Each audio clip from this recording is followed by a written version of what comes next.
நபி ஸல்லல்லாஹு அலைஹி வஸல்லம் மட்டுமே மலக்குமார்கள் தெரியுமா, இல்லை வேற நபிகள் மட்டுமே மலக்குமார்கள் தெரியுமா?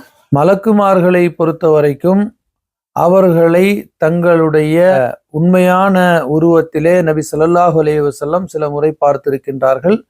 கண்டிப்பாக அதற்கு முன் வாழ்ந்த தூதர்களுக்கும் அல்லாஹு ரப்புல் ஆலமீன் அந்த ஆற்றலை வழங்கி இருப்பான். காரணம், எல்லா தூதர்களுக்கும் வஹியை கொண்டு வரக்கூடிய அந்த பணியை மலக்குமார்களை கொண்டுதான் அல்லாஹு நிறைவேற்றி இருக்கிறான்.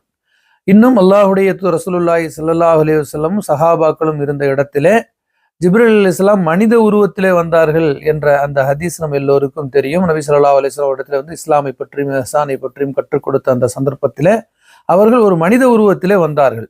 அவர்கள் வந்து சென்ற பிறகுதான் இவர் ஒரு மலக்கு, அதுவும் ஜிப்ரீல் என்று அல்லாஹ்வுடைய ரசூல் ஸல்லல்லாஹு அலைஹி வஸல்லம் கூறிய பிறகுதான் சஹாபாக்களே உணர்ந்து கொண்டார்கள் என்பதை ஹதீஸுகளிலே பார்க்கின்றோம்.